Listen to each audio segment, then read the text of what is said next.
Fact number 10, mount Everest, जो mount Everest का जो लेंथ है, कितनी ऊंचाई पर है ये एक्चुअल में 29,000 फीट डिस्कवर किया गया था। मतलब माउंट एवरेस्ट जो है ना वो 29,000 फीट ऊपर है। तो आपको ये जान के हैरानी होगी, ध्यान से सुनना, कि इसका जो लेंथ था ना वो एग्जैक्टली 29,000 ही डिस्कवर किया गया था। मतलब ये कोई राउंड ऑफ फिगर नहीं है कि 29 कुछ था तो उसको हम 29K बोलते हैं, 29,000 बोलते हैं, ऐसा नहीं है। 29,000 ही इसका हाइट मापा गया था। पर क्योंकि पब्लिक ये सोचेगी कि ये राउंड ऑफ फिगर है, इसलिए माउंट एवरेस्ट के लेंथ को 29,002 फीट दिखाया जाता है। That's awesome. फैक्ट नंबर 9, दिमाग का एक बहुत ही अजीब सा डिसऑर्डर होता है जिसे एलिस इन वंडरलैंड डिसऑर्डर कहते हैं। और आप इस इमेज को देखो, इस इमेज में एक बच्चा बैठा हुआ और उसको रूम अजीब सा, अपने आप इतना बड़ा दिख रहा, रूम छोटा, मतलब ऐसा रियलिटी बेंड आपको दिखता है। अगर आपको ये साइकोलॉजिकल डिसऑर्डर होगा तो मतलब एंट मैन की तरह आपकी लाइफ हो जाएगी काइंड ऑफ। और बच्चों में ये ज्यादा होने का चांस होता है। एलिस इन वंडरलैंड सिंड्रोम कहते हैं इसे। फैक्ट नंबर 8, ये एक बहुत ही सुनो, गाली देने के बाद, मतलब ये इस फैक्ट को थोड़ी साइंटिफिक नजरिए से समझो, ठीक है, लिटरली नहीं कि अरे गाली नहीं। देखो, गाली देने के बाद जो लोग गाली एब्यूजिव वर्ड मुंह से क्यों निकालते हैं? क्योंकि उनके अंदर स्ट्रेन होता है कुछ बात सुन के, इसने मुझे ये बोला, तो वो स्ट्रेन को रिलीज करने के लिए, एनर्जी को रिलीज करने के लिए, हल्का होने के लिए लोग गाली देते हैं। तो गाली देने के बाद जो सेटिस्फैक्शन होती है ना, गाली देने के बाद जो रिलैक्समेंट मिलती है लोगों को, वो रिलैक्समेंट जो फीलिंग होती है उसे लालोचेजिया कहते हैं। LALOCHEZIA, लालोचेजिया। उस फीलिंग, उस संतुष्टि को लालोचेजिया कहते हैं। फैक्ट नंबर 7, कोई खाना खा रहा है और दूसरा व्यक्ति, जानवर या कोई भी अगर उसे देखे खाना खाते हुए, तो आप इस जो इमेज है ये, इससे आप क्या समझोगे ये सीन से? अगर कोई खाना खाते हुए देख रहा है मतलब वो आपसे खाना ऑब्वियसली एक्सपेक्ट कर रहा है, जैसे कुत्ते करते हैं। मतलब वो अपने ओनर से खाना एक्सपेक्ट करते हैं कि ये खा रहा तो मुझे भी देगा, इसलिए वो ऐसे करके नजर से देखते हैं। तो वो जो बैठने का तरीका होता है उसे ग्रोक कहते हैं। मतलब इस एक्ट को ग्रोक कहते हैं। ग्रोक मतलब कोई बैठ के खाते हुए देख रहा है और वो ये एक्सपेक्ट कर रहा है कि जैसे मैं देख रहा हूँ वो भी मुझे खाना देगा। बहुत ही अजीब, बहुत ही डीप फैक्ट है। फैक्ट नंबर 6, साल 2007 में और साल 2008 में और साल 2011 से साल 2015 तक जगह जगह पर समुद्र के किनारे लोगों को ऐसा कुछ दिखने मिला। तो क्या है कि हर साल इतने बड़े बड़े इंसान के शेप के लेगो ब्लॉक्स से बने हुए इंसान अचानक समुद्र किनारे तैरते हुए आ जाते थे और इस पर लिखा रहता था no real then you are, और उस पर एगो लियोनार्ड नाम के इंसान का साइन रहता था। तो लोग समझने लगे कि ये कैसे, कौन सा मिस्ट्री है,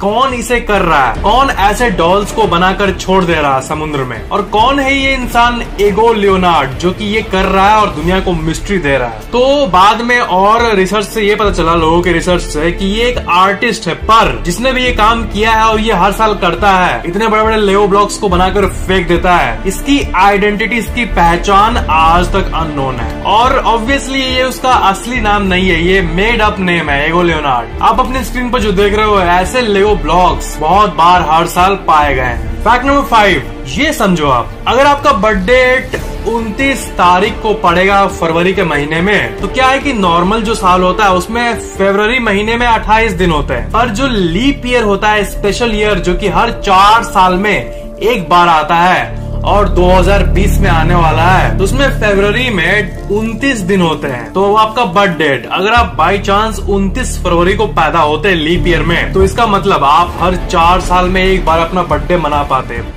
इसी को कॉन्टेक्स्ट में रखते हुए अब ये फैक्ट सुनो। डेजी बेले वार्ड, जो कि असल में 100 साल की है, पर क्योंकि इनका लीप ईयर में बर्थडे था इसलिए ये अपना 25वां बर्थडे मना रही है, पर इनका एक्चुअल एज 100 है। और आपके मन में सवाल आ रहा होगा कि मतलब ये जो बूढ़ी औरत है इनके बारे में क्यों बता रहे हो, मतलब ये कौन है और खास क्या इनके बारे में? मतलब ऐसे आपके दोस्त या आपके रिलेटिव या आपके घर के आसपास बहुत लोग होते हैं जिनका ऐसा होता है कि लीप ईयर में बर्थडे आता है 29 फरवरी को, पर ये जो है ना डेजे बेले वार्ड, ये oldest living leap year baby थी। ऐसा इंसान जिसका बर्थडे 29 फरवरी को पड़ा है, उसमें से सबसे ओल्डेस्ट है जो इतने सालों तक जिए है। बाकी लोग जनरली इतने साल तक नहीं जीते हैं। मतलब ये इतने साल जी लिया, अपना 100 कंप्लीट कर ली है, इसलिए इनके बारे में मैं आपको बता रहा हूँ। Fact number 4, Robert De Niro जो ये एक्टर है, ये अपने टैक्सी ड्राइवर के रोल के लिए, टैक्सी ड्राइवर एक मूवी थी उसमें ये रोल निभा रहे थे उसी का, तो इस रोल को प्रिपेयर करने के लिए ये न्यूयॉर्क सिटी में असली का टैक्सी ड्राइवर बन गए और 1 महीने एक टैक्सी ड्राइवर के रूप में ही काम किया। और क्योंकि ये अपना आउटफिट और कपड़ा बदल कर काम करते थे और एक्चुअल पीपल को ड्रॉप करते थे, मतलब ये नॉर्मल टैक्सी मैन ही बन गए थे। और टैक्सी में अगर कोई एक्टर जैसा भी दिखेगा तो वो बिलीव नहीं करेगा तो टैक्सी लाता है, ये थोड़े रॉबर्ट डे नीरो होगा, तो लोग पहचान भी नहीं पाए। फैक्ट नंबर 3, अमेजोन कंपनी का जो लोगो है AMAZON, इस लोगो में A और Z के नीचे एरो होता है। ये डिपिक्ट करता है कि अमेजोन का ये वेबसाइट जो है इसमें A to Z सब सामान मिलता है। फैक्ट नंबर 2, स्ट्रावा जो कि है the social network for athletes, इस ग्रुप ने एक रिसर्च किया था और इस रिसर्च का कंक्लूजन ये निकला था कि हर 1 जनवरी पर आप अपना न्यू ईयर रेजोल्यूशन लेते हो, ठीक है, कि आपको ये करना है, ये करना हो, और ये कुछ दिन बाद जाकर टूट जाता है, आपका नॉर्मल लाइफ शुरू हो जाता है। तो इस रिसर्च के हिसाब से एक्चुअल में मोस्ट ऑफ द पीपल जिस दिन अपना रेजोल्यूशन तोड़ते हैं वो दिन है 12 जनवरी। सिर्फ 12 दिन में ही सबकी लग जाती है, कोई कंटिन्यू नहीं कर पाता अपने रेजोल्यूशन को। 12 जनवरी को ही maximum of the people relapse कर लेते हैं अपने हैबिट से। फैक्ट नंबर 1 के पहले, अगर आपने पहले से इस चैनल को सब्सक्राइब करके बेल आइकन ऑन किया हुआ है तो थैंक यू वेरी मच, पर अगर आपने अभी तक नहीं किया है तो सब्सक्राइब जरूर कर लेना और सबसे इम्पोर्टेंट बेल आइकन को भी ऑन कर देना ताकि इस चैनल के नए वीडियोस की नोटिफिकेशन अपलोड होते ही आपके मोबाइल में तुरंत मिल जाए और ये बिल्कुल फ्री है। फैक्ट नंबर 1, क्या आपको पता है कि टेक्नोलॉजी कंपनीज नंबर 9 को स्किप क्यों कर देती है? जैसे विंडोज 9, आईफोन 9, आईफोन 8 के बाद डायरेक्ट आईफोन 10 निकला और विंडोज 8 के बाद विंडोज 10 निकला, 9 नहीं निकला। तो कंपनीज के तरफ से तो कोई ऑफिशियल रिपोर्ट या फिर आर्टिकल नहीं आई है कि ये ऐसा क्यों किया गया, पर लोगों के हिसाब से इसका एक कल्चरल कॉन्टेक्स्ट है। मतलब according to some reports number 9 जो है इसका एशियन कंट्रीज में एक नेगेटिव मीनिंग माना जाता है, मतलब इसे नेगेटिव माना जाता है, और चाइना में तो लिटरली नंबर 9 को कर्स माना जाता है, श्राप, और जापानीज में ये नंबर 9 टॉर्चर से लिंक्ड है। और आपको तो पता ही होगा कि इन कंपनीज का जो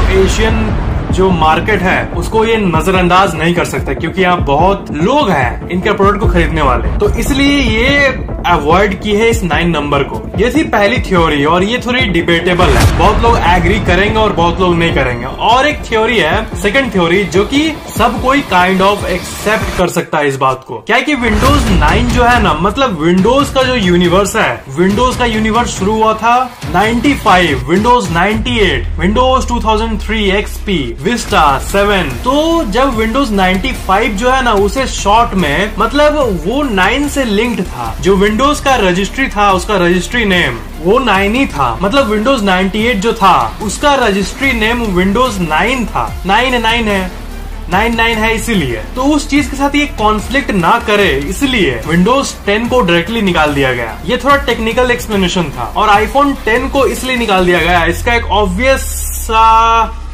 मे भी एक्सप्लेनेशन है कि जिस साल एप्पल का 10वां फोन निकला था वो एप्पल का 10th एनिवर्सरी था ऑफ कोर्स, तो 10वें साल को 9 क्यों निकालेंगे वो लोग? किसी प्रोडक्ट का 10वां एनिवर्सरी है तो वो 9 नहीं निकालेंगे, वो ऑब्वियस है 10th प्रोडक्ट ही निकालेंगे। और ये लाइनअप नहीं कर रहा था उसका प्रोडक्ट नंबर और ईयर नंबर, तो इसलिए आईफोन के 10वें साल में उन्होंने आईफोन 10 ही निकाल दिया, 9 को स्किप कर दिया। फर्क क्या पड़ता है, जो इनोवेशन टेक्नोलॉजी वो लोग निकाले हैं वो तो फोन में रहेगा ही ना, बस 9 स्किप होगा, इसलिए 10 को लाइन करने के लिए उन्होंने 10 निकाल दिया। आपको ये वीडियो कैसा लगा नीचे कमेंट जरूर करना और वीडियो को पूरा खुलकर शेयर करना। और अगर आपने अभी तक मुझे इंस्टाग्राम, टिकटॉक, फेसबुक, ट्विटर इनमें फॉलो नहीं किया तो जाकर फॉलो कर लो, लिंक्स वीडियो के नीचे डिस्क्रिप्शन में दिया हुआ है। Thanks for watching.